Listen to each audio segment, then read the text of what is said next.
Before tonight's horrors unfold, drop a comment and let us know where in the world you're tuning in from. Your support keeps the horrors alive. Let's begin.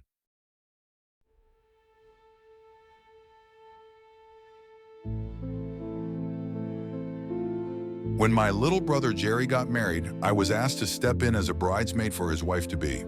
The guest list was a little thin on the bride's side, and he figured it'd be a good bonding experience. His fiancée, Susie, came from a small rural community back in Minnesota and didn't have a lot of family. Jerry had briefly mentioned that she was an orphan and that it was sort of an off-limit topic to bring up. Not that I'd planned to. Susie and Jerry had met during his studies at MSU, and they'd been together for over 6 years before they made it official. These were two people who were more or less married already.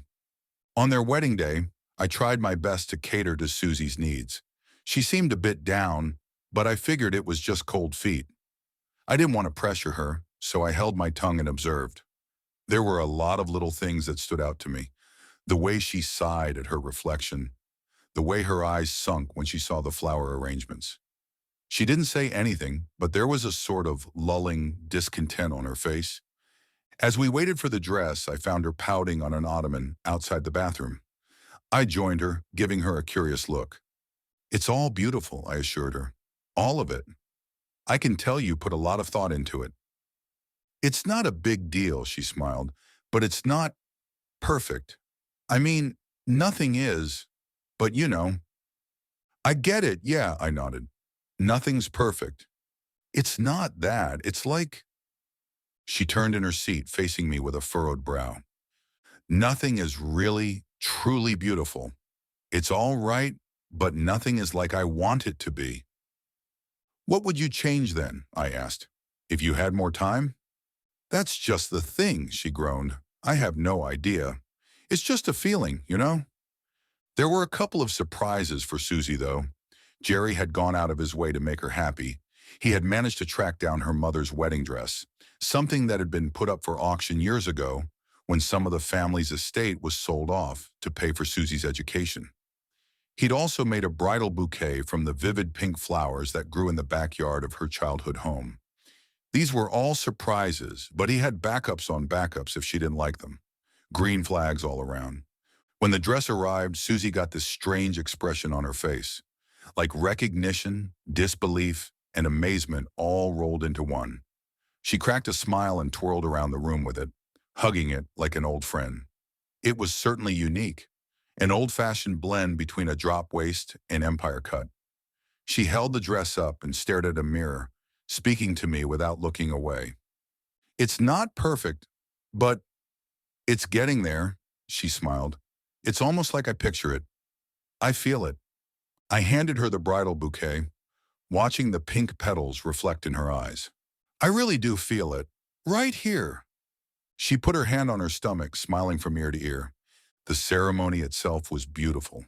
The walk down the aisle, the exchanging of vows. They walked out of the church to a church organ rendition of Tom Jones' Chills and Fever. That was also the first dance they shared at the reception. While my focus was on Jerry, I couldn't help but to look over at Susie every now and then. I caught her looking at her reflection a couple of times. She'd peer over the counter of the open bar and stare at herself in the mirror wall. I also noticed a bit of hesitance to throw the bridal bouquet. She couldn't keep her eyes off the pink petals. It's like she was mesmerized and wanted to keep it to herself. All in all, it turned into a good night. Lots of laughs, drinks, and dancing. But I couldn't help but to notice something strange in Susie's eyes, a light that wasn't there earlier that day. A couple of days turned into weeks, and life went on. I forgot about Susie and her wedding dress. That is until Jerry called me up.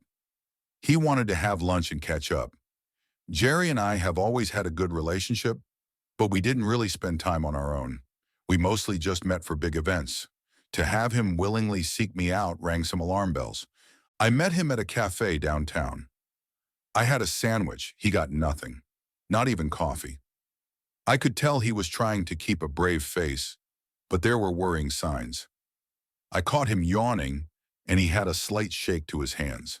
Something was clearly bothering him. I tried to get a read of him with some small talk, but it wasn't long until the conversation took a turn. I want to talk about the wedding, he said. Did Susie say something when she saw that dress? She loved it, I said, chewing on my sandwich. Really loved it. Yeah, but did she say anything? Anything strange? She mentioned it not being perfect, I nodded. But getting there, you know? Getting there. Yeah, like, I shrugged. I didn't know how to explain it. In fact, as I look back on it, I had no idea what she meant. It felt like an off-the-shoulder comment, but maybe there was more to it. Jerry held his hands up. Look, he sighed, we've been having issues. Turns out their honeymoon didn't turn out as magical as one was led to believe. Susie had been obsessing over that wedding dress all week long. Jerry had once walked in on her wearing it in the bathroom, crying over how she wouldn't get a chance to wear it again. She said it made her feel beautiful, he explained, and how rare that was. Not wanting to see her sad on the first week of their life together, Jerry had just gone along with whatever Susie asked of him. She'd been wearing that dress pretty much all day long, even sleeping in it a couple of nights. For passers-by, it'd been an amusing oddity, but Jerry was getting worried. Susie was having trouble keeping it together, and ever since they got back home, her behavior had taken a turn for the worse. Jerry had trouble talking about it. He kept touching his face as if trying to hide what he was saying. He'd find Susie getting up at night to put the dress on, twisting and turning in front of the mirror to see herself at different angles. But it was more than just the dress. She'd begun making modifications. The dress wasn't perfect, and she was obsessed with this idea of making it what it could be. It started with hand-weaving a couple of blue threads into the edges of the dress, but lately she'd turned to accessorizing, turning away from the dress and onto herself.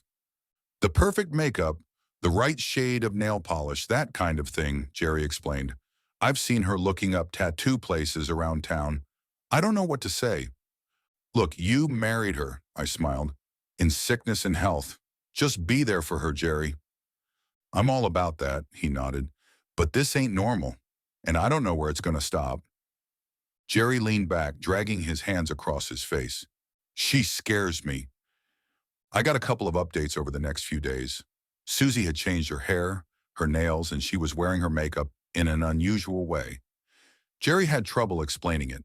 He had managed to dissuade her from getting her face tattooed, but just a day later, he had to stop her again, this time from scarring her own face with a nail clipper. It was getting serious. We texted back and forth, trying to figure out what to do and who to talk to. It was obvious that Susie was having trouble that we couldn't begin to understand. Something had just snapped when she put that dress on. The same dress she'd obsessed over all her life. The one exactly like the one her mother had worn. Which got me thinking, what had really happened to her parents? Not even Jerry knew. It was the one thing that Susie refused to talk about. Then Jerry stopped responding. It was sudden, so I decided to pay him a visit. In all the years that he and Susie had been together, I'd never heard of them having this kind of issue before. I had no idea what to expect. These two were like the baseline picture of what a healthy relationship should look like, and all of a sudden, it had just collapsed. I drove by their home, a row house in a calm, residential area. It didn't take long to see that something was wrong. There were neighbors outside and a squad car on the driveway. People were about to scatter back to where they came from, leaving only Jerry and two police officers. They were finishing up as I approached. I caught the glimpse of a conversation ending with Jerry being asked to reconsider something, and that was that. The moment I approached, he gave me a hug. I'd never been hugged like that before, like he was holding on for dear life. He peered inside his home, as if checking for Susie, and told me the story with a hushed tone. Susie had gone off the rails. She'd torn out chunks of her hair and chewed dirt to stain her mouth with the right color. The final straw had been trying to staple her ears to the side of her head, and that's where Jerry had intervened. Things had gone from bad to worse. She says I'm keeping her from perfection, he said. She says I'm holding her back. Susie had attacked him, thrown things, screamed, broken furniture. She had wreaked havoc on their home, completely remorseless. That's why the police were there. The neighbors had called them. But instead of pressing charges, Jerry had dismissed them. He was going to get Susie help personally. He didn't want her to end up in a cell. She needed treatment, and he needed my help to move her. As we stepped inside their home, I could tell it hadn't been a little spat. There was broken glass strewn across the floor. A broken chair, and every painting had been thrown across the room. Susie was sitting on the living room couch in what remained of her torn wedding dress. It had been stained with patches of green, brown, and blue. She had large red bald patches on her head, and she'd applied all kinds of makeup seemingly at random. She was slowly dancing with her arms like she was playing an invisible harp. Nah, she said something about her movements being part of her new aesthetic, Jerry explained. She's been like that for the past 20 minutes or so. I took a few steps closer, making sure not to interrupt her movements. They were choppy and artificial, like a buffering video. She had one eye fixed on her hands and the other eye moving at random. It was impossible to tell if she was paying attention to us. If I hadn't known it was her, there'd be no way to recognize her. Apart from all the things she'd done to herself, she'd also lost a lot of weight. Still, she seemed happy, maybe even happier than she'd been at the wedding. Jerry moved up behind her and slowly put his hands around her torso. With a little nudging, she got the message and stood up, careful not to miss any arm movements. I moved ahead, making sure there was nothing in the way. It felt like moving a glass figurine. We had no idea what could break her. We managed to get her in the car. Jerry asked me to follow in my own car, but I refused. I didn't want to leave him alone with her, especially not going down a highway. I ended up behind the wheel as Jerry and Susie stayed in the back seat. He had a place in mind, one he'd been in contact with over the past week or so. They were mostly for emergencies, but there had been nothing but luck keeping this breakdown from causing serious damage. I didn't want to think about what would have happened if she'd been in the kitchen, by the knives. We'd been driving for about 20 minutes when I suddenly heard a snap, then another. Looking over, I saw Susie furiously pulling at her fingers, almost tearing them out of their sockets. Jerry threw himself at her. "No," she cried. "They need to be the same length. They need to be the same." By the time we got to the address Jerry had given me, the back seat was pandemonium. Susie was screeching like an animal, scratching and tearing at Jerry to get away. I saw two men running out of a nearby building to help us. A door opened and Susie was grabbed. She screamed at them to let her go, to let her fix her fingers, and Jerry screamed back. I barely understood what happened until I was alone in the car, watching Jerry and two men in white uniforms take Susie away. A couple minutes later, I got a text saying I was good to go, and a thank you. Coming home later that night, I took a long look at myself in the mirror. I tried my best to figure out what Susie was obsessing about, but there was no logic to it. Sure, I have my flaws, and she did too, but whatever she was doing wasn't helping. What kind of ideal was she really pursuing? I talked to Jerry just before I went to bed. Susie was in good hands for the time being, and he was at home, sleeping alone for the first time in years. I could tell it was bothering him. "I don't know what she's looking for," he sighed. "It's like she wants something perfect, but she just destroys herself." "Maybe she's got another idea of what's perfect and what isn't," I said. "Maybe, yeah," he agreed. "But some of the stuff she says, it's not just changing your nails or your hair. She says things sometimes when she thinks I don't hear." "Like what?" "Like..." He took a deep breath. I could tell he was in the bathroom. Had he been crying? "Like she's wishing for more arms, or to be taller, or to be transparent." Things were quiet for a couple of days after. I reached out to Jerry, but I didn't get a lot back. A quick text every now and then to tell me he was doing okay. Susie was getting the help she needed, but she wasn't improving. At least we'd stopped her from getting worse. I thought about it a lot. Everything had changed the moment she saw that dress. Sure, it had been unique, but what was so special about it? I asked Jerry's permission to ask around and show a few pictures of it. There were also a few cuts that Susie had discarded, which I could use to show off the fabric. I talked to a couple of professionals around town. Most of them didn't have a lot to say or dismissed me entirely. It took me half a day before I found this old woman at a hidden-away private tailor downtown that I could get some answers. They were about to close, but she took some time out of her day to help. She had never seen that cut before, despite having worked with wedding dresses for close to 40 years. It had to be a custom job, but what seemed to vex her the most was the fabric. "It's not charmeuse or georgette," she pondered. "A sateen blend? No." She compared it to a couple of her own fabric samples, but came up with nothing. We were about to give up when she caught a glimpse of her husband having a cigarette outside. She got an idea and asked my permission to set the fabric on fire. Apparently, that's a way you can get a rough idea about the nature of the textile. Now this piece of fabric was just a small square, no bigger than the palm of my hand, but she borrowed her husband's lighter, put the square down, and set it on fire. The reaction was immediate. It bulged in the middle as a dozen little branch-like extremities poked out of it.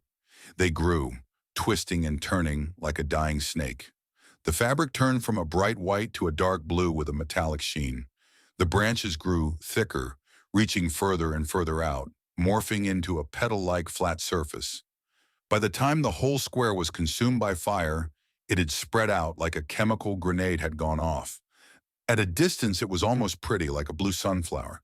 She didn't have the slightest idea what it was supposed to be. The only thing she knew was that she wanted it out of her store, and that she needed to wipe down every surface it had touched with chlorine. I had the image of that fabric twisting and turning under the flames in my head for a couple of days. It was something animalistic about it, like a living, breathing thing. I thought about calling up Jerry to ask for more scraps that I could ask someone else about, maybe a chemist. But I didn't get the opportunity. It was a Thursday around 2 a.m. Jerry called me, breathing heavily into the phone. He'd been running. Apparently there was an issue with Susie. She'd gotten out and they needed people to help find her. That's all he knew. There was no question about it. Of course I was going to help. I met up with Jerry and made my way out to the mental health facility we dropped her off at. We drove past the sign with the Hatchet corporate logo and got stopped at the entrance by an armed guard. Jerry explained that we were there to help with the search, and we were let in. We were to take a detour from the main entrance, though, so I only caught a glimpse of what was happening in there. Whatever Susie had done, it was big news. 2 ambulances, several police vehicles, and about half a dozen unmarked black vehicles. They didn't even have license plates. I think I spotted something splayed out on the asphalt on stretchers. Either wounded people or dead. We were guided to the staff parking lot around the back. A handful of other vehicles were parked, and about 2 dozen people surrounding them, mostly volunteer staff. They were handing out search locations, shouting out rules, and telling people who to pair up with and how. But Jerry wasn't having it. In the flashing red and blue lights, I could tell he was having second thoughts. He turned to me and lowered his voice. "I don't think she'd just run into the woods," he said. "I think she's going home." "Then why didn't you stay home?" "Not our home," he said, shaking his head. "The place where she feels most home." There was a secret picnic spot not too far from there. It was where Jerry had proposed. A large field, covered in flowers, with a single 4-bench picnic table that had been overgrown since the early 90s. The place was abandoned, but it was one of Susie's favorite spots in the world. And maybe it was just a hunch, but that's where Jerry felt that she was going. All this talk of beauty might have gotten him thinking about it. We had to go off-road and park on a slope, walking up a hill in the dark. There was a full moon out, but the light was covered in a spotty cloud cover. The sky was passing so fast that you felt like you were moving even when standing still. We made our way through an overgrown trail, past a dense pine forest, and saw the woods open into a clearing. And there she was. I saw her from about 200 feet away, standing on a picnic table, staring at the moon. She'd gotten her dress back, but it was torn and disheveled beyond repair. It had gone from a majestic wedding dress to something that barely covered her knees. It was torn, dirty, frayed, and bloody, much like Susie herself. She barely had any hair left. Her eyes were sunken into her head, making her whole face seem smaller. Her chapped lips were drawn back into a permanent half-smile, straining against the shape of her cranium. Her fingers were broken and bruised, and she stood on the tip of her toes, doing a balancing act as she slowly moved her arms around, all without rhythm, rhyme, or reason. This was beyond a pattern. It was surreal, and the image has seared into my head. It still comes to mind when I catch some abstract dance number on TikTok, and when it does, it gives me chills. But that night, I didn't just have chills. I was scared. I'd seen a lot of things in my life up until that point, but there was just something unreal about this. It wasn't just madness. It was commitment. Susie knew something we didn't. We approached her slowly. As we got closer, her head turned to us, her eyes darting between me and Jerry. They seemed to move independently of one another. I could see a crack in the corner of her mouth as her involuntary smile twisted into a full-grown grin. "Susie, we gotta go home," Jerry pleaded. "I don't want you getting hurt."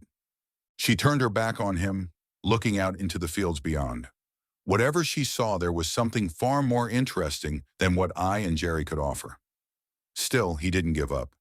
He begged her to step down from the table and come to him. He talked about the adventures they'd had and the challenges they'd overcome. And yet, Susie didn't budge. I wasn't really paying attention to what Jerry was saying. I was looking the same way as Susie. What was she really seeing? Was there something there? You know the way a ray of light can catch your eye? A reflection off a piece of jewelry or a watch, and how it can sting your eye out of nowhere. That's how I felt. I followed Susie's eyes and I saw something. Not in the night sky, but in the tree line on the other side of the glade. Looking at it stung me. It burned. It was uncomfortable, much like a ray of unwanted sun. I recoiled and regained my balance. Jerry stopped in his tracks, looking over at me. I nodded that I was fine. He looked back at Susie, but I tapped him on the shoulder. He turned his attention back to me. "Don't look," I wheezed. "Don't look." But it was impossible not to. Although it burned me, I couldn't help but to look. There was something moving towards us. I couldn't see a shape because it had none. It was like looking at an uncomfortable feeling and having it bury into your head. I could only look at it in short bursts, but I still couldn't help myself. Susie, on the other hand, was staring at it. She didn't dare close her eyes.